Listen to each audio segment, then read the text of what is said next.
Please call the meeting to order and ask for a roll call. Blunier. Here. Cirilli. Hilliard. Here. Leach. Here. Mennel. Here. Parrott. We have Okay, join me in pledge allegiance. Pledge allegiance to the flag of the United States of America and to the republic for which it stands, one nation, under God, indivisible, with liberty and justice for all.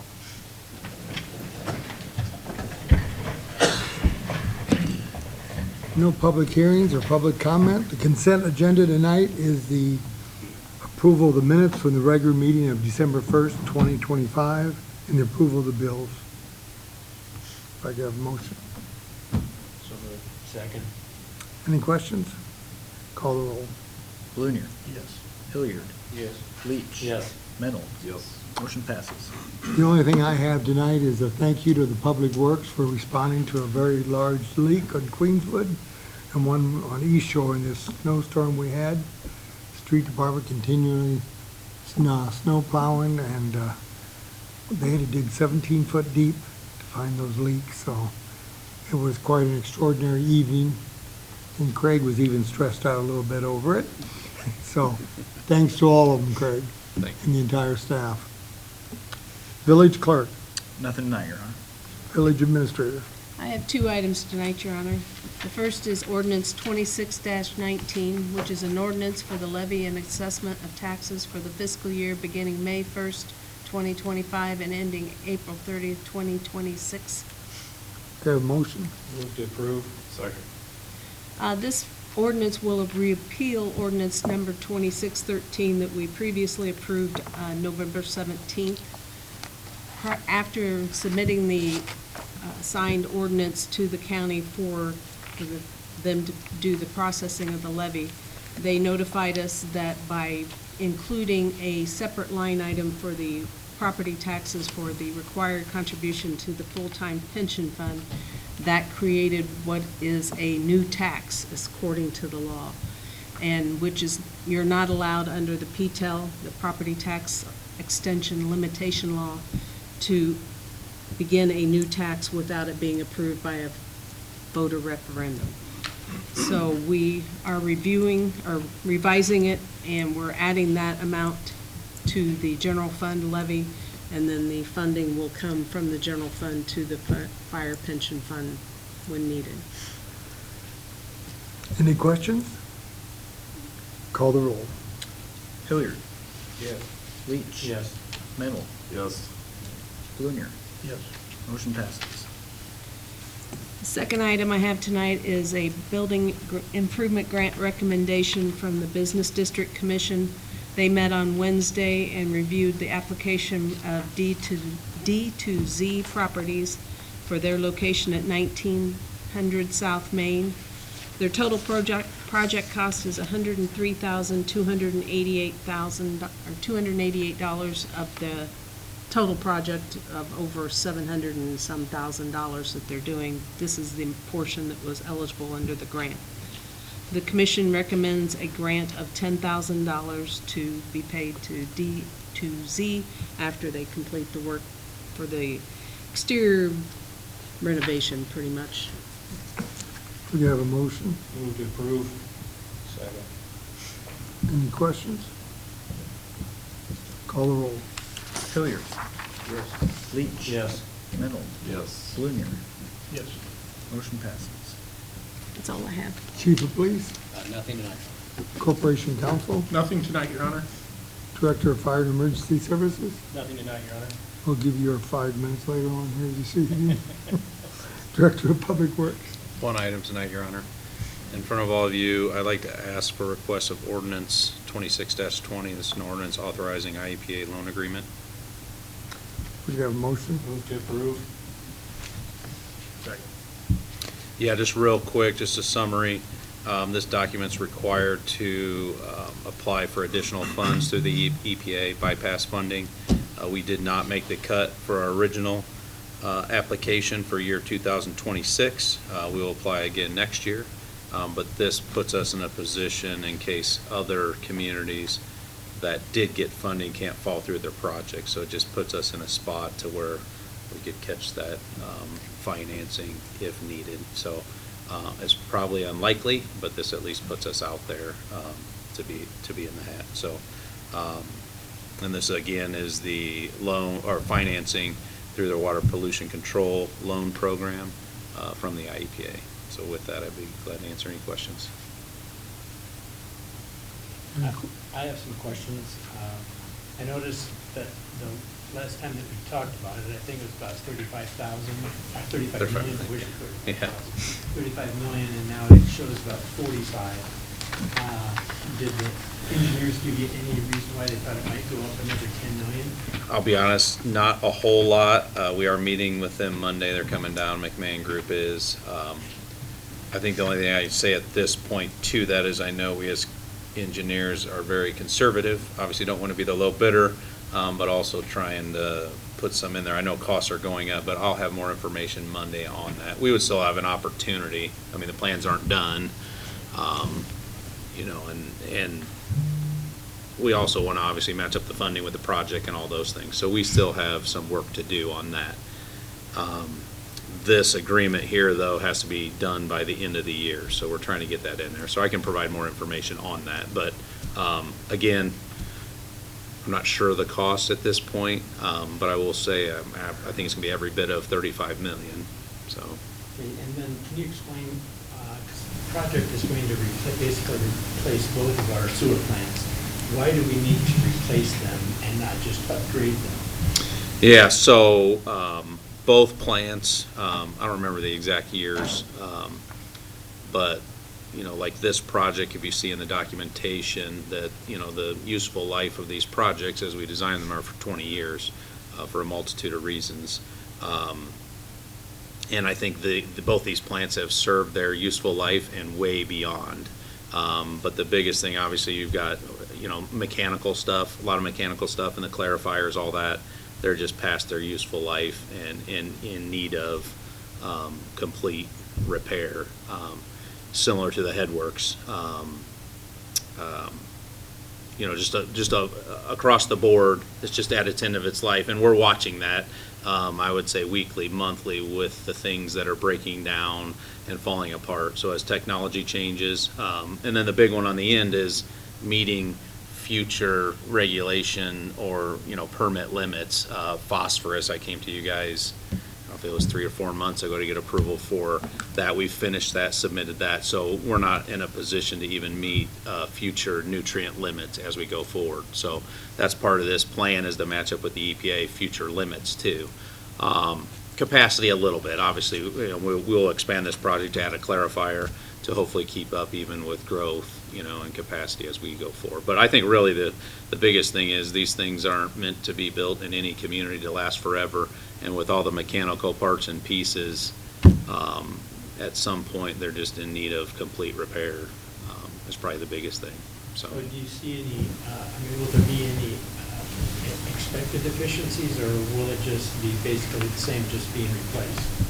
I mean, will you have less utility expense? Will you have less, you know, man hours?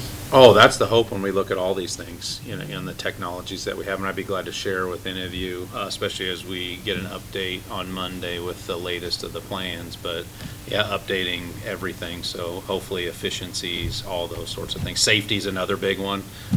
If you've been in the Headworks building, there are some concerns. We've addressed them, but, you know, our wet wells inside, 20 foot down, confined space, issues.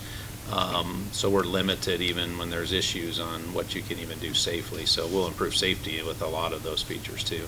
Sludge is another big one.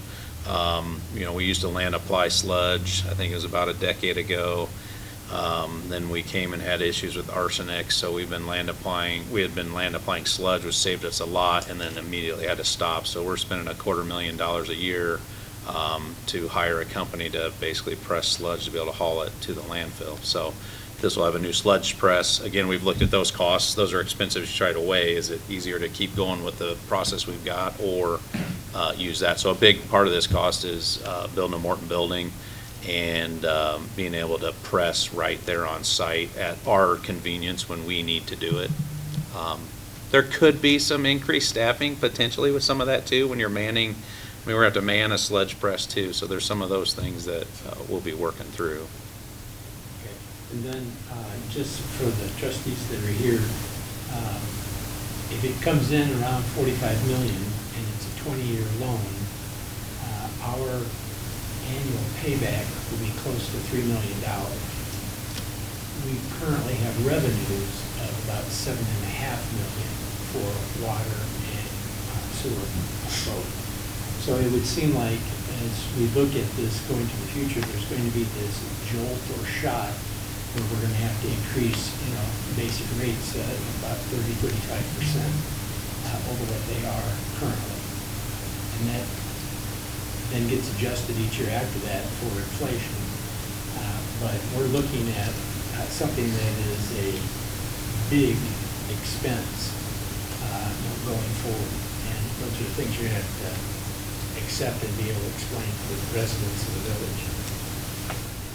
And we had increased rates previously, and those are in there for some more increases. And I know I worked with, specifically with you, Trustee Leach, Trustee Newman, as we presented to the board. And we're still monitoring those. And I think our concern is maybe they weren't enough even to keep up even at that point.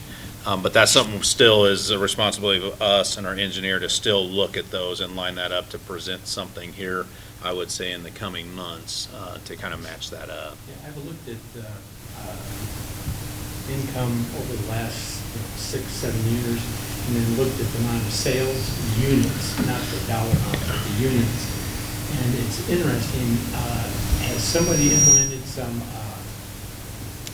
savings or reduction of use? Because we've had what I would call it's enough of amount of drop in unit sales that it kind of surprised me.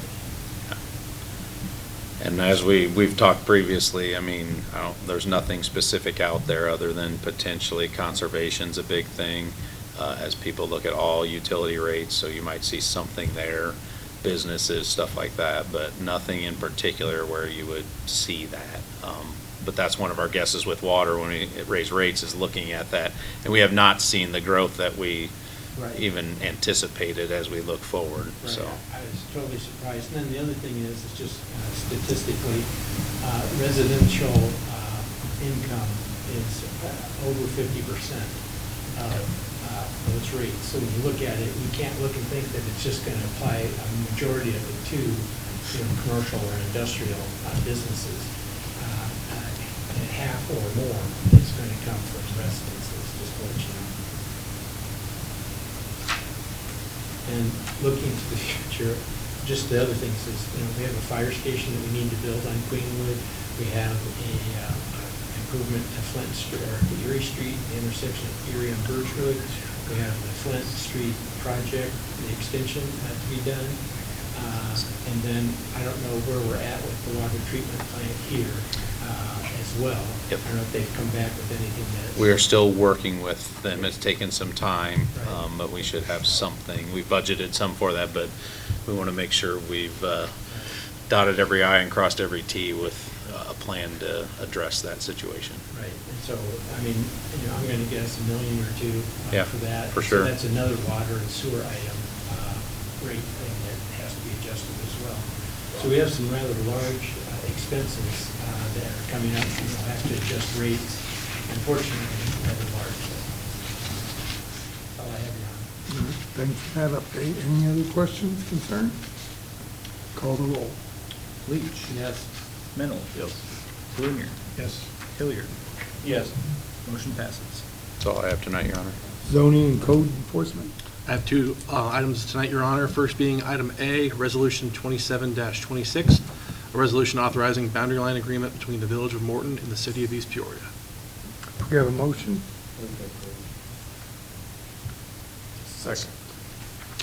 This is a conversation that started roughly 4 to 6 months ago between the mayor of East Peoria, Mayor Kaufman, as well as Craig Loudermilk and Trustee Leach. This is merely just formalizing the boundary line, planning the boundary line between the Village of Morton and the City of East Peoria. Nothing's changing with boundary lines that we've been working off of for years, and this is merely just to formalize that boundary between us. All right, any questions? Call the roll. Mennel. Yes. Blunier. Yep. Hilliard. Yes. Leach. Yes. Motion passes. Second item tonight is item B, ordinance 20-6-18, an ordinance adopting the 2025 comprehensive plan amendment. You have a motion? Second. This item is to formally adopt the boundary line agreement into our comprehensive plan. This is just the legal process we have to follow to both authorize the boundary line agreement and then adopt it into our comprehensive plan. All right, any questions? Call the roll. Blunier. Yes. Hilliard. Yes. Leach. Yes. Mennel. Yes. Motion passes. That's all you have. Any trustees have anything? Just one thing, just a shout out to Nikki Blunier. She's the one who was driving by and saw that water main break, and it was dark out. And she alerted me to it and said something doesn't look right. And I let Craig know, and that's when the whole thing started. But I think it probably prevented further erosion and other problems because it was caught earlier.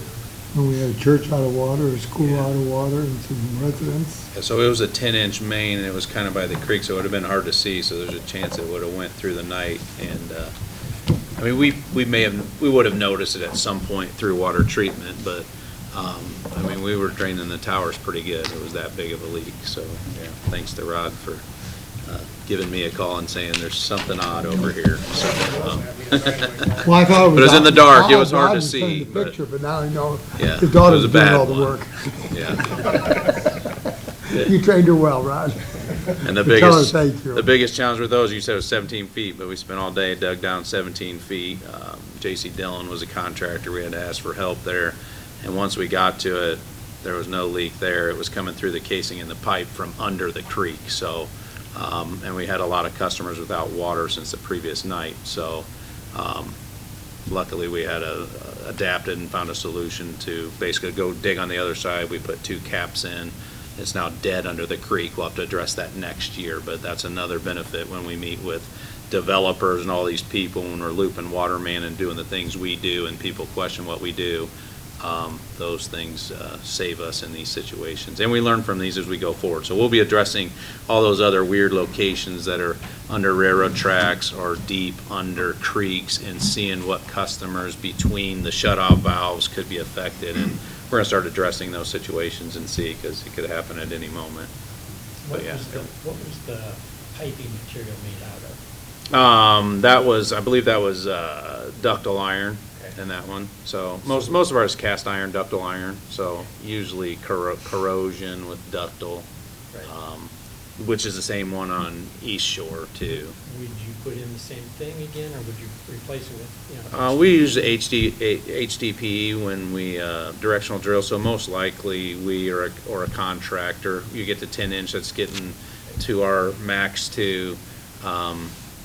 Luckily, we probably wouldn't need a casing under the creek now. I mean, some of those how am I gonna go down and pull that out, put something out? So we'll just abandon that and probably put something in here. When the weather clears, we'll figure out a solution there. But probably a 10-inch HDPE is most likely directional drilled, so. Okay. But again, every time a citizen pays their utility bill, 10% is in restricted funds for maintenance. Again, we could attack it, make decisions all weekend, hired a couple contractors. Billy Daniels had to help us on the other one, still get the snow plowing done. And we can afford to write the check to solve the problem because we're conservative and we are cash solvent on those things. That happened years ago when Don Roth was mayor. Tornado went through the town and knocked trees everywhere, and we cleaned up the town for $250,000. So we can help the citizens by continuing having restricted funds for situations like this. So, Yeah, and that's, we're 6 figures by the time we're done and put everything back and whatever. These aren't, so when you talk about water sewer rates, sorry, Steve, we spent Everything's $100,000 of $1 million that yesterday, but anyway. But I'm very fortunate to be here in Morton, and we are that. yeah, Tough decision has been made, and you've got the money to make the fixes when you need to. because we so. didn't have, we were getting so deep, we had to have bigger high hose and more manpower. And our manpower was getting tired. That was all night long. Yeah, we were starting to get close on plowing. If the snow would have kept going, we'd have been pieced it together somehow, but we were struggling, running out of time where you're running guys 16 hours. That's getting a little tight, so, So, yeah, it was So tough. everybody worked together and made the big decisions, we got it. The other important thing that a lot of communities don't do, and we have 2 boring rigs, our gas, our water, active replacement. I appreciate that from all the boards here at Morton, but you have to keep replacing stuff every year or it'll all be 100 years old. So we are in a good place here in Morton. Our sewers are better than anywhere else because they've been replacing them every year for decades. And communities take years off, decades off. You're just getting that much further behind. So we're still in a good place where a lot of our stuff's not, 50 years old. There's, 50 to 100 in Peoria, you know what I mean? And now you're behind. How do you play catch up? So kudos to our guys that do the tough work every year and drill in, potentially a half mile or, of pipe every single year on these streets. And we fought developers on looping water and the expense of that and everything. When Craig said he had to tap it on both sides, how are you gonna do that? Well, that's why. We got it looped, so we could cap it on both sides and make it work till spring, till we can get underneath the creek. So that's why the developers have to loop that stuff. We've got it figured out. We just gotta enforce it, and it works. That was pretty amazing to me, that in the time I made that phone call to, maybe an hour later, I drove up Cleveland, there were 10 trucks, and all these people and machines already been there. I mean, that was a great reaction. And thanks to the equipment that we've purchased to both chiefs here, I mean, you got a snowstorm, it was nice to have an aero board, so kudos to these guys to help and push us to buy that light plant. We use the light plant, so, I mean, we look pretty professional when we're out there. When a snowstorm you pull up, it was nice to see the aero board, and then we had lights at night, which is good for us, but it's also nice for all the people that had water, no water for 24 hours, to look out the window and be like, well, they gotta be working on something, so we were lit up and safe, so it was nice to have all the equipment to do the job too. Yep. So, It's thanks. just when it gets 17 foot deep, we gotta call for backups. I mean, that's when it gets unsafe, and we don't quite have everything we need at that point, boxes, so. Yep. So, thanks to Thank all of you. them. All right, trustees, anybody have anything else? If not, if we could have a motion for adjournment. Second. All those in favor? Aye.